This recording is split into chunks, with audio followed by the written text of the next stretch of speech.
Right. So just a disclaimer, I don't have a startup of myself, or I'm not, like, I've not made many startups or so. I just thought of giving this talk here because I found this very interesting and very potentially very useful for community here, like in India, where there's a huge push towards creating startups. And the philosophy I'm going to talk about is very recent. So it has got into like startup curriculum in the United States only in 2011. So hopefully this will be useful to anybody, or maybe you can pass this on knowledge. I hope. So I'll also be passing on the presentation. I guess Professor Atul might give it. So it has some resources which you can refer. No, the ideas are not mine. I'm just passing it on. So don't hold me on that. But yeah, I found that this is probably more scientific or better approach than what traditionally I've seen happen here, or have heard examples of. So with that, I'll just start with a topic. I just thought of putting it as building startups, which is a customer discovery based approach. This is the outline. We'll just give a brief introduction to what is a startup, some traditional approaches, results of failure, kinds of startups. Then we move on to business model canvas, then customer discovery, and I have some links and books mentioned for those who really want to get into starting a startup. So, yep. Here, introducing Steve Blanks first. Steve Blanks is a professor at Stanford, I guess, and he has come up with this whole model of he has studied through what happens in startups, and he is himself responsible for success of many startups, like of his students and of himself. So he gave this definition saying that startup is a temporary organization designed to search for repeatable and scalable business model. And the startups are not smaller versions of large companies. But the definition here is kind of important, saying that you won't start a startup thinking that okay, you won't need a marketing person, you won't need a manufacturing guy, or you won't need HR and everything. Because startup, you're still trying to figure out, okay, is this even a business thing, or is it going to be a failure down the line? So startup is, you're still just searching and not in the full production mode. And this was the difference and the previous outlook towards startups compared to what this guy suggested. So traditional philosophy, this was basically what used to happen, and I've seen it happening even now. That first you come up with an idea that hey, I can solve this problem by making this kind of machine or by this technology. So you end up with that idea, then you design it, then you build a prototype or even nicer versions of it. Then you will test it, saying if it works or not, and then you try to hope that you will be able to ship it to the customers.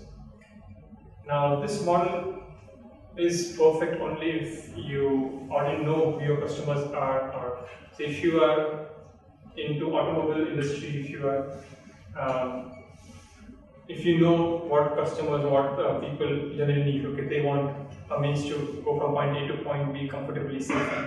Okay, you know somewhat about the customers already because you have seen people use the cars earlier too. So this works fine there. But in most of the startups based from institutes like ours, which are like something totally new or a very new idea, or devices which nobody is using, or technology which nobody has seen outside laboratory, these things does not apply because you do not know what you're trying to make or problem you're trying to solve. If the problem exists in the first place, the way you think it exists. And second is if the people are accepting to the idea you are proposing. So before year 2010, when people used to go and try to get funding for startups, they would first come up with an idea, then write a business plan, create financial statements saying that okay, in this much is the cost of manufacturing this much is marketing cost, I'm going to sell this product at this price, and so I will be profit, and so on. And do all of this documentation and then go to a funding agency or a venture capitalist, say that, hey, I think this is a profitable business, so please give me money and I'll start this startup. The problem here is, well, this has seen only very few startups survive after all of this. Okay, even if they get funding, all of this is good in paper, because if you do not know the reality of your customers, if you do not know the other market background, if you have not studied what are the other external forces affecting what you're trying to propose, these things won't work. And somebody did a study, went through all the startups which started in different in past 20-30 years, and they found that the biggest reason for startups failing is that people build something which nobody wants. And I've seen that when I was undergraduate too, and I have also built many things which nobody knew what to do with those things. I built prototypes and they just stayed in my hostel room, and ultimately I did dismantle them because I had to return back the motors and everything. So yeah, this happens. There are other reasons, but I think those things people can worry about later. If you don't know the customers, then worrying about hiring and other things is the next problem. Well, just for completeness, I'm also attaching this figure where there are more reasons listed for failing. Good as a resource, but I'm not going to get into much of that in this talk. So in traditional approach, the priority was that you first figure out if your machine works or your technology works, and the next one would be execution risk. That okay, now is there a market for it or not? So many times, if it's technologically risky, you end up spending so much money and resources to get something working, only to find that there's nobody out there to buy it. Newer approach is to first worry about product market risk. Well, yeah, you still need to have some technological background, and you need to be confident that given enough time and money, you are going to be able to make the device or equipment or service. It could be anything. You should have that basic confidence in yourself and your steps. But you don't really need to go out and build. First, you have to see if product and what you have thought in mind and the market do they match. If they don't, then you cannot change the market. You cannot change everybody around you, but you can see, okay, this is what they need, and maybe small tweakings in your idea can address what they really want. Once that is done, then you address business model risk and say, okay, there are customers who want this service or instrument. How do I give them that? Okay, is this a better business model? How do I market it, or who will supply me what, and those things. And after that, return on investment, you ultimately need to worry about, okay, is this going to earn money, or am I just going to end up spending money and incur losses? So the newer approach suggested by the professor there is, first you do customer discovery. You verify if people out there are really in need of something which solves the problem, of the problem you are thinking of. And if you have what they need. The next is, so the second part is customer validation.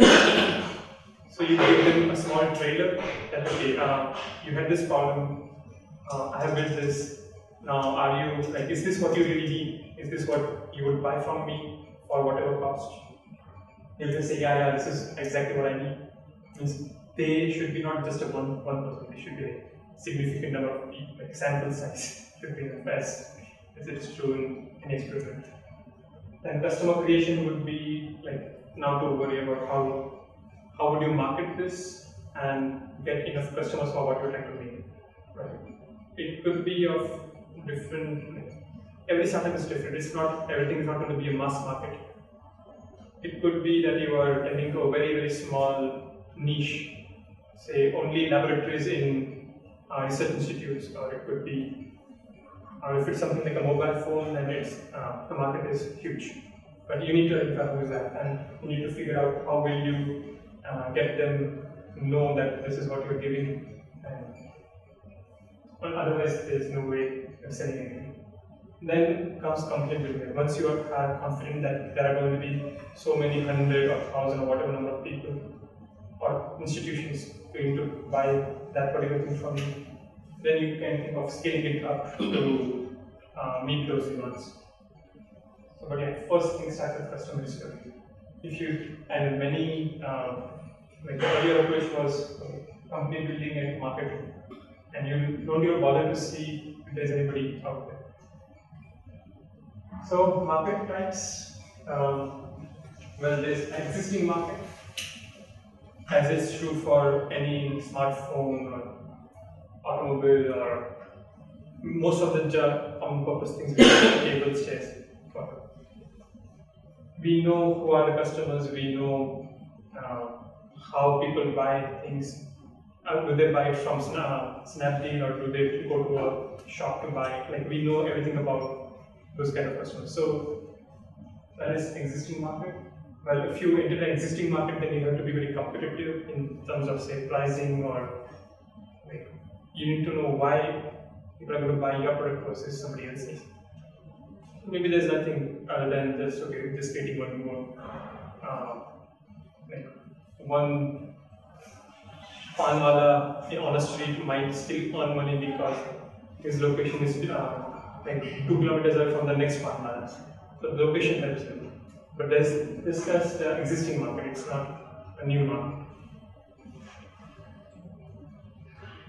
Say now is resegmented market.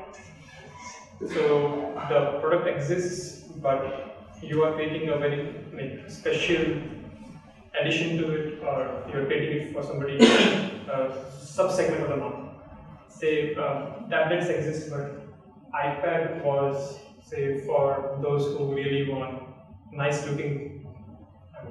That's debatable. I don't know how many people support, or I don't personally like Apple products, but yeah. So they have something in their mind which is targeting only a very specific type of customers out of the whole market. So that's already segmented. Then clone market. It's like say Ola and Uber. But Uber existed in other countries, and then Ola also started here, and Uber came here for competing with. So maybe Ola could be said to be termed as a clone market. Somebody saw that something is working successfully somewhere else, so maybe why not just use the same thing at some other place. Of course, you need to tweak a bit. Say Flipkart was able to do it very successfully in the beginning when Amazon existed, but Amazon used to process only electronic payment, whereas Flipkart allowed cash on delivery. That's why it took off much better than Amazon initially, and then Amazon also started doing cash on delivery, and then they are competing with. So that's clone market. And new market is where most of the people in institutes like us will end up in.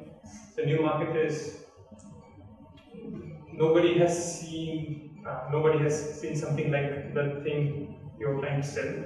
So people don't know that they need it. People may not be able to tell if this is better looking or that is better looking. You cannot simply apply that those rules. So like flying scooter. Now if you ask that, hey, will you buy this?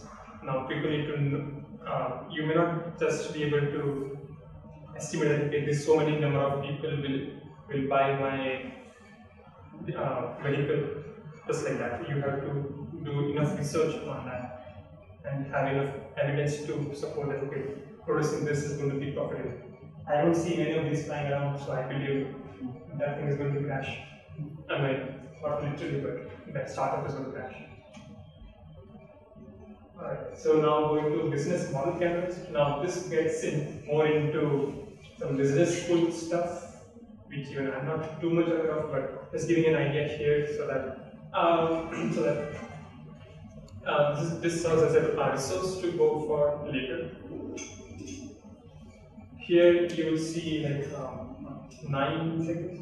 Yeah, 9 segments of any business.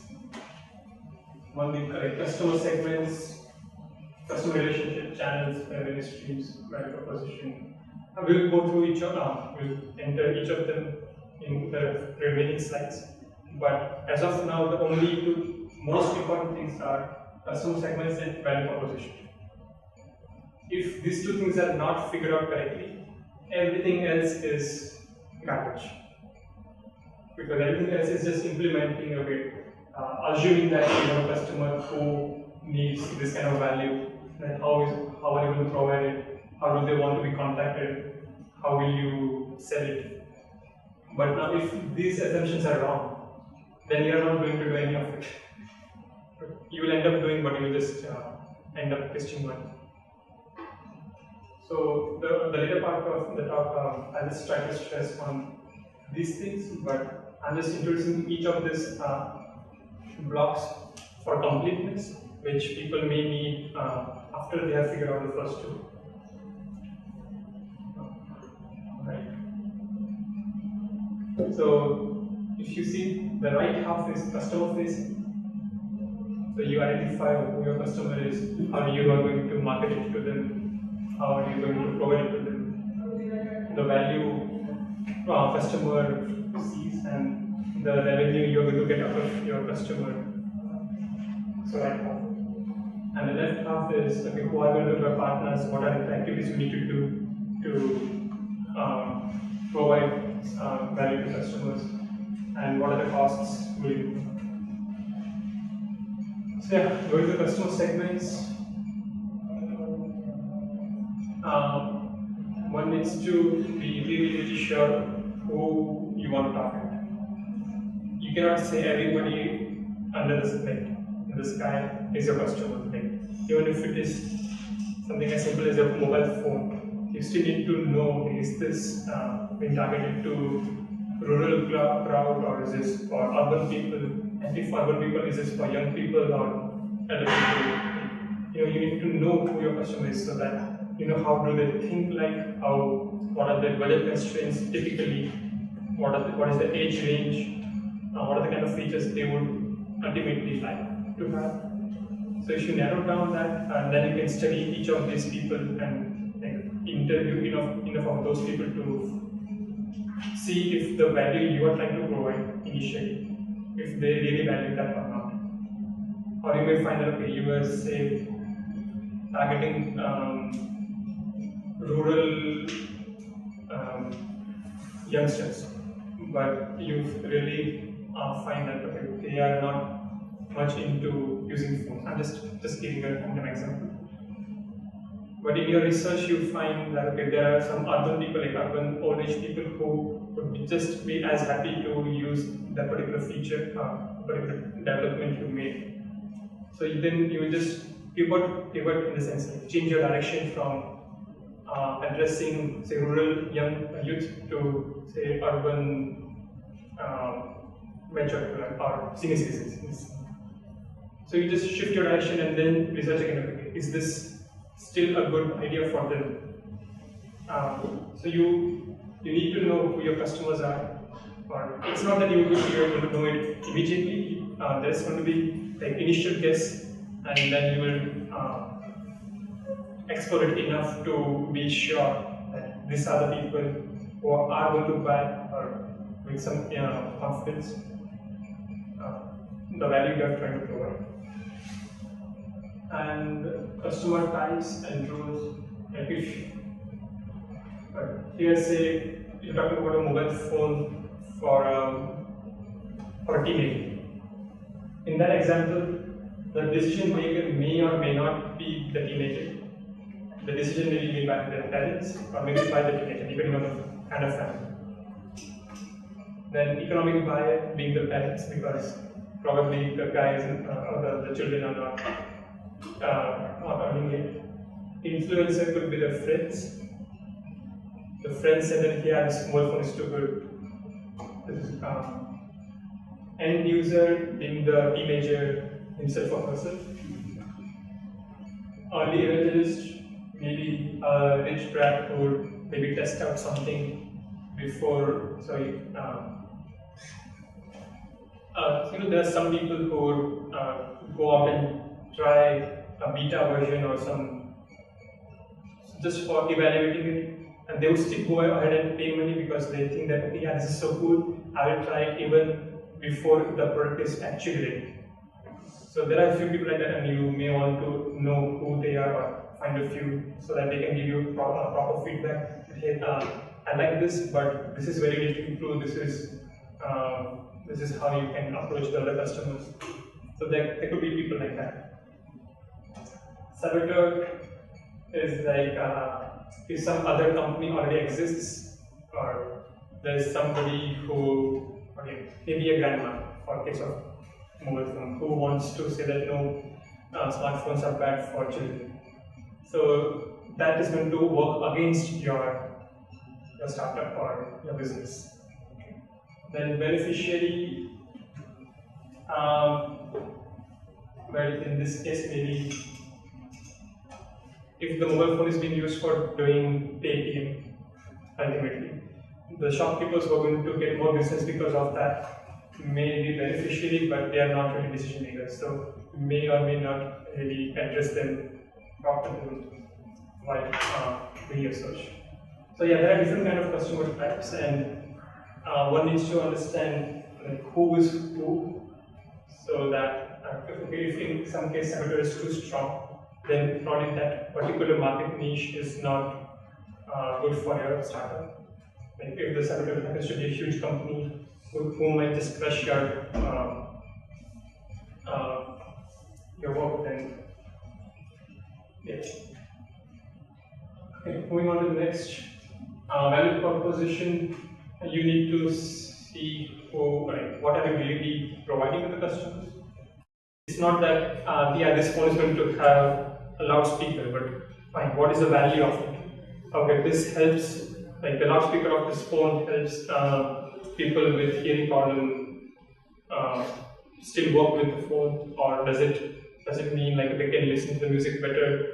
Okay, what is the value they are getting by the particular technology or the idea you have? If you're designing somebody a smart game which can detect everything around, does that enable them to do everything better, and up to what extent?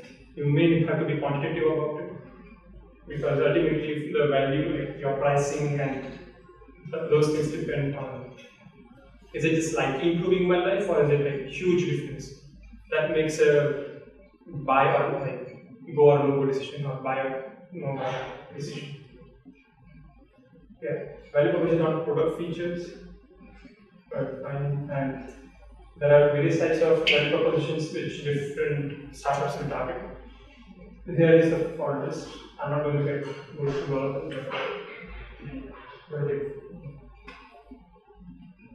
Then channels, how are you going to sell, whatever you're going to sell. These things are not very important in the beginning of the startup, not beginning of the effort of startup. The only first value proposition and customer segments are important.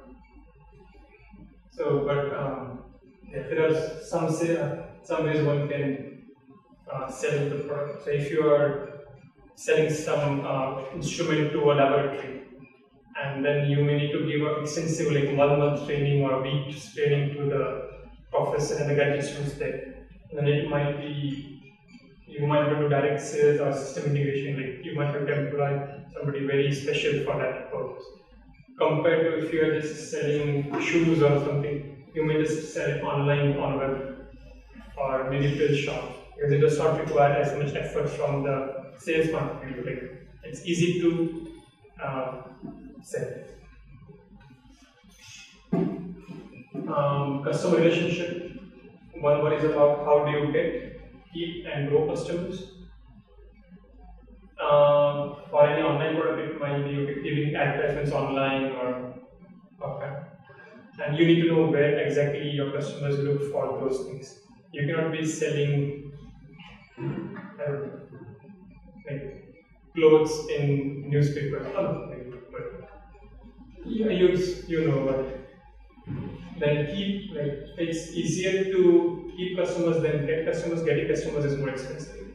So one would try to say, okay, once I got these customers, why would they stay with me?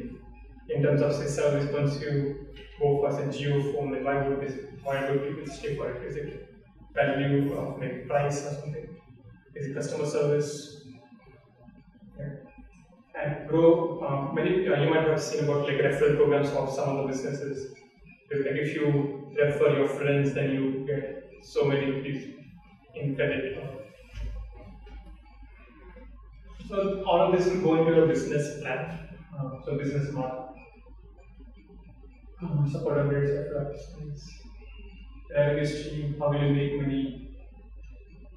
So are you going to literally sell this stuff, or are you going to license it or rent it? Or are you getting money from advertisements, like which is true for most newspapers and say Google, Facebook.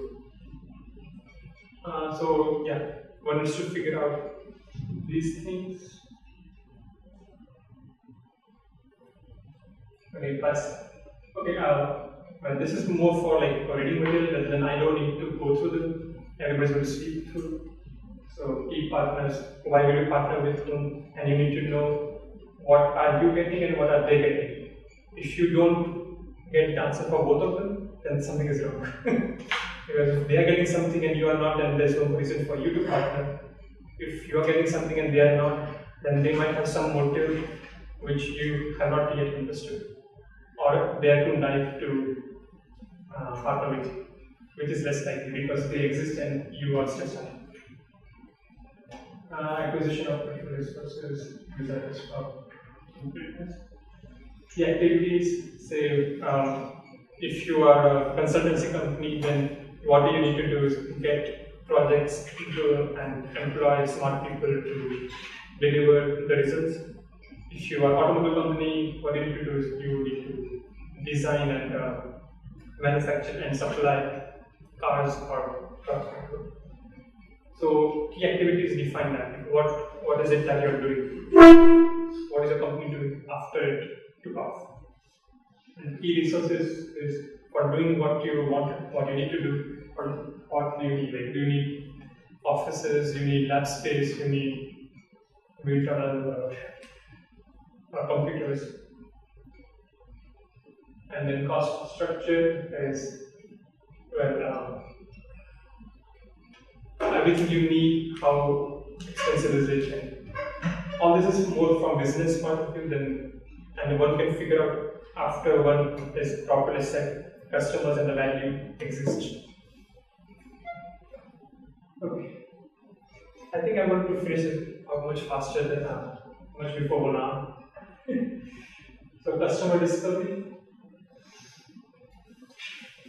So this Professor Steve Blanks figured out that currently the way startups are starting, it's more like a business plan rather than like a scientific approach. That okay, I sit in my room and think that okay, this is the idea I have. These are the people who might buy it. These are the features probably they will like it, and it takes so much money to build this, and I can easily sell this off for 100 rupees and I'll have a profit of 40 rupees or whatever.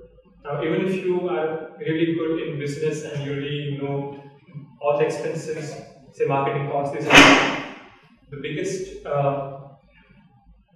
assumption you have is that somebody's going to buy it. Now, what this professor suggested is like you should ideally experiment every part of your business model.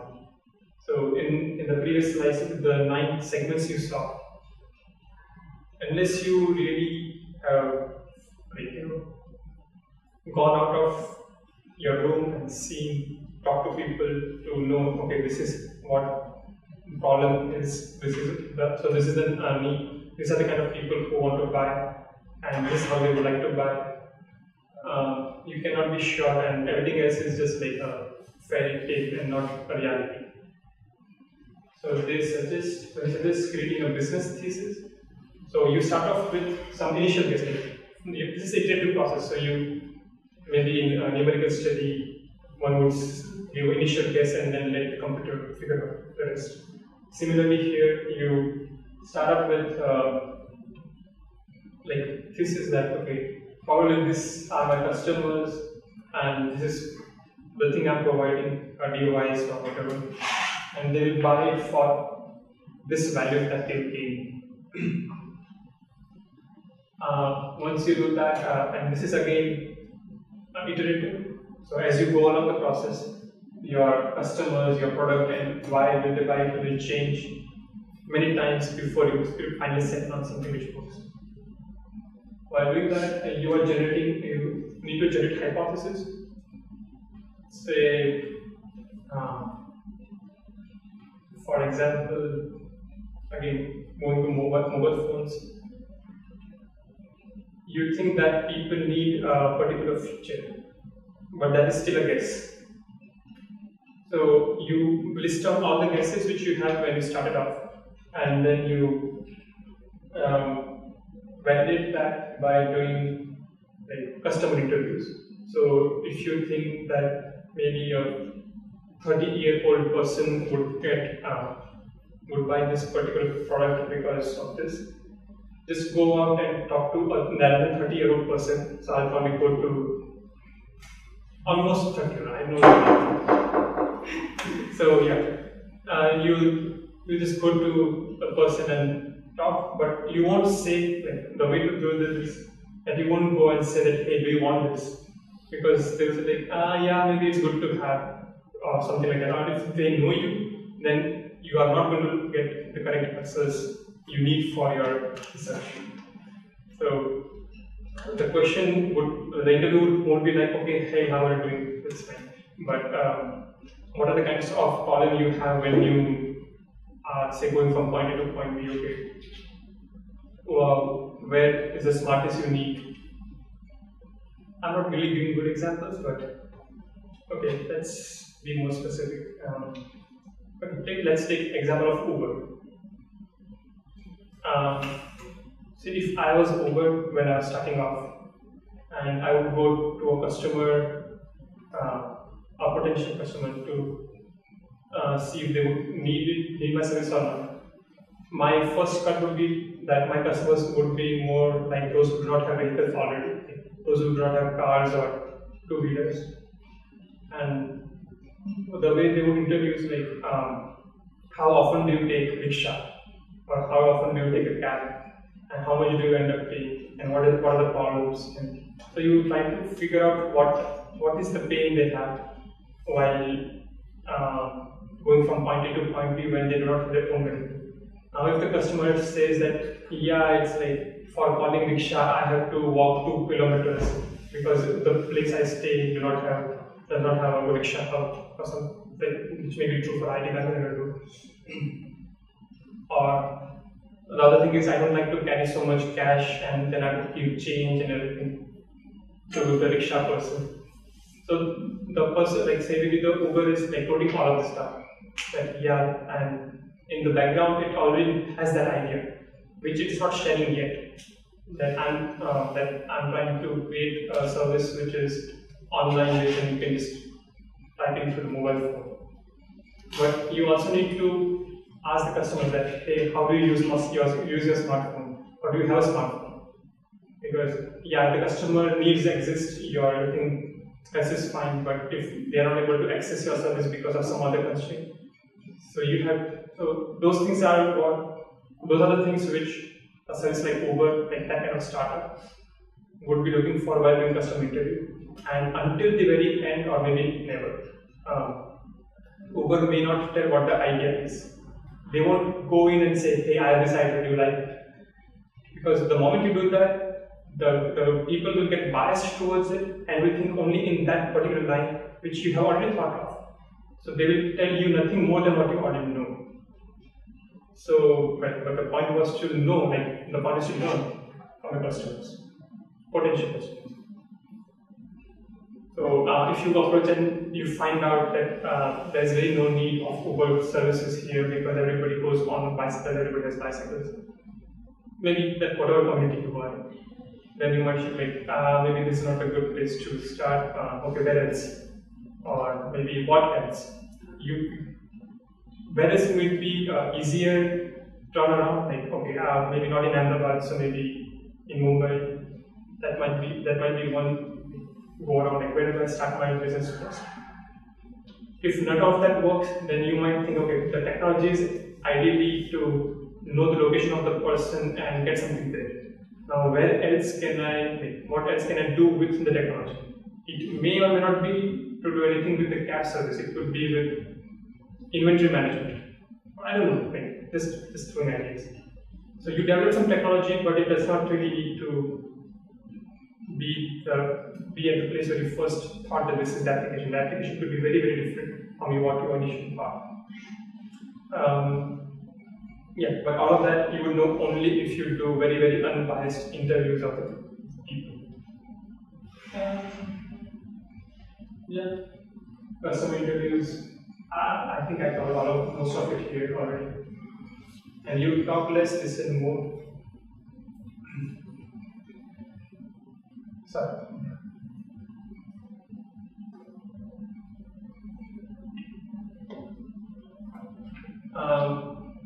For any startup, for really figuring out everything you need to know, like on the business model canvas, like the 9 things, you might have to do at least 200, 300, 400 interviews of relevant people, not just anybody moving around. You need to know why are you are interviewing the person, and like what will you get out of the person, so that you can phrase your questions accordingly. Yeah, and I think almost close to the end of it. If one would say that forgetting to talk to 200, 300 people in the relevant field, how would you do that? One is if it is related to some industry, then maybe trade expos, like say some plastics or electronics, or there are different trade expos happening in different places. If you go there, then the people who are in the stall and people who are visiting the stalls are very likely been in the industry which is relevant to your startup. So you can approach them and ask, again, open-ended questions, not to do directly with what you are trying to do. And once you introduce, it's a good idea, like nobody would just talk to you just like that. If you say that, hey, I am IIT Gandhinagar student or faculty or whatever, like a researcher, only then people will be more open, saying, okay, this person is harmless. Because if you say and just call a random person, and then, okay, is this person trying to sell me a SIM card or like holiday package or what? You don't want to be in that side. You don't want to be cut off directly.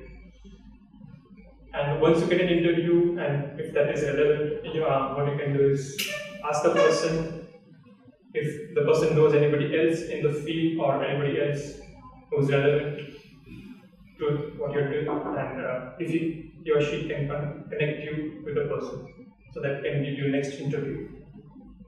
Say you meet a worker of some industry, and the person likes to talk to you, and okay, yeah, awesome, bye, but before bye, can I talk to your manager? Even I want to know from this perspective what it is. The person may be able to give you contact and connect with the person, with the manager, saying that, hey, I met this person from IIT Gandhinagar who would like to talk to you about this.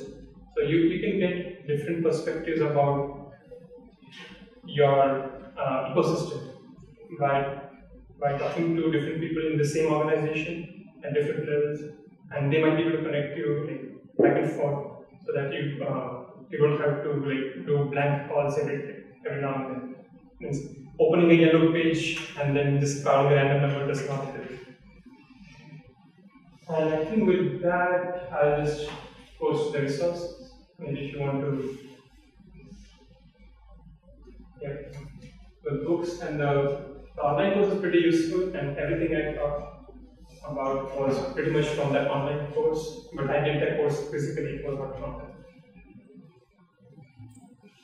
Yes. Yeah. And yeah, when you say your customers are not buildings or organizations. You're ultimately the people you talk to have to be humans. You cannot say that XYZ bank would be interested in, or banks would be interested in that. No. In bank, okay, is it the manager you are benefiting, or is it the cashier you are benefiting by technology, or who? Because sometimes it will happen that your technology might be useful for the end user, but the end user has absolutely no way of communicating it to the purchaser that this is, or the decision maker, that this is what I need and please buy it. So then you have to go around and kind of try to see how motivated is the decision maker to make life of the user easier. Make sense? Yeah. So I guess this is all, and if you have any questions,